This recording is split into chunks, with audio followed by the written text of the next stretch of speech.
लोकसभा चुनाव के तहत देश में 6 चरणों में मतदान संपन्न हो चुका है। हालांकि 7वें चरण का मतदान अभी बाकी है। ऐसे में यदि राजस्थान की बात की जाए तो राजस्थान की सभी सीटों पर मतदान हो चुका है और अब इंतजार 4 जून का है।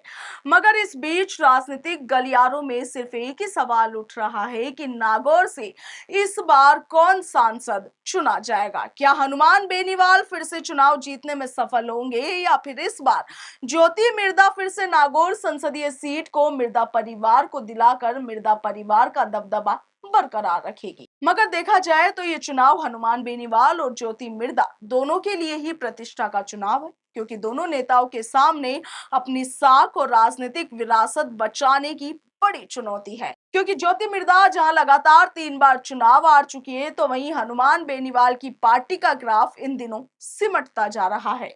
लिहाजा हनुमान बेनीवाल ने राजस्थान में तीसरा विकल्प देने के उद्देश्य से राष्ट्रीय लोकतांत्रिक पार्टी का गठन किया था। इसके बाद इस पार्टी ने तेजी से अपना विस्तार किया और 2018 के विधानसभा चुनाव में पार्टी ने शानदार प्रदर्शन करते हुए 3 सीटों पर जीत दर्ज की। 2019 के लोकसभा चुनाव में भाजपा के साथ गठबंधन कर नागौर लोकसभा सीट भी अपने नाम कर ली। इसके अलावा नगर निकाय और पंचायत चुनाव में भी हनुमान बेनीवाल की पार्टी ने अच्छा खासा प्रदर्शन किया था। मगर केवल 5 साल के बाद ही हनुमान बेनीवाल की पार्टी का प्रदर्शन कमजोर होने लगा और 2023 के विधानसभा चुनाव में हनुमान बेनीवाल की आरएलपी का प्रदर्शन बेहद निराशाजनक रहा। हालांकि हनुमान बेनीवाल ने पूरे राजस्थान में 73 से अधिक उम्मीदवार उतारे थे, जिसमें से केवल हनुमान बेनीवाल ही जीत दर्ज कर पाए। वहीं बाकी सभी उम्मीदवारों को हार का सामना विधानसभा चुनावों में करना पड़ा।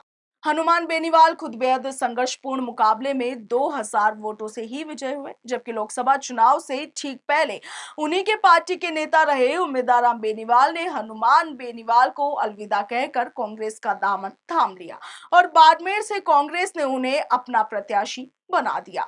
लोकसभा चुनाव के लिए उन्होंने इस बार कांग्रेस से गठबंधन कर लिया और खुद इंडिया गठबंधन के प्रत्याशी के रूप में नागौर से चुनावी मैदान में कूद पड़े। सियासी जानकारों के मुताबिक नागौर सीट पर हनुमान बेनीवाल को अपनी प्रतिद्वंदी ज्योति मिर्धा से कड़ी टक्कर मिल रही है।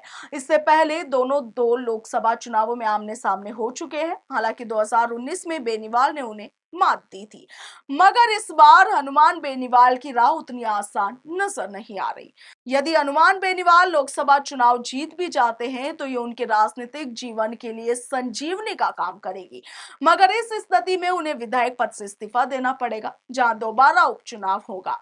खिवसर में बेनीवाल अपने भाई नारायण बेनीवाल को उम्मीदवार बनाते हैं, तो पिछले विधानसभा के चुनाव के प्रदर्शन को देखते हुए उनकी राह आसान नहीं लगती। वहीं दूसरी ओर भाजपा प्रत्याशी डॉक्टर ज्योति मिर्धा के लिए ये चुनाव राजनीतिक वजूद को कायम रखने वाला चुनाव है, क्योंकि ज्योति मिर्धा 2014 और 2019 का लोकसभा चुनाव बुरी तरह हार चुकी है, जबकि 2023 के विधानसभा चुनाव में भी उन्हें शिकस्त ही झेलनी पड़ी। लगातार 3 चुनावों में हारने के बावजूद इस बार फिर से भाजपा प्रत्याशी के रूप में चुनावी मैदान में है। ऐसे में देखना यह होगा कि नागौर की जनता दोनों उम्मीदवारों में से किसे अपना सांसद चुनकर किस नेता का राजनीतिक वजूद बचाती है। Bureau report, Punjab Kesari, Rajasthan.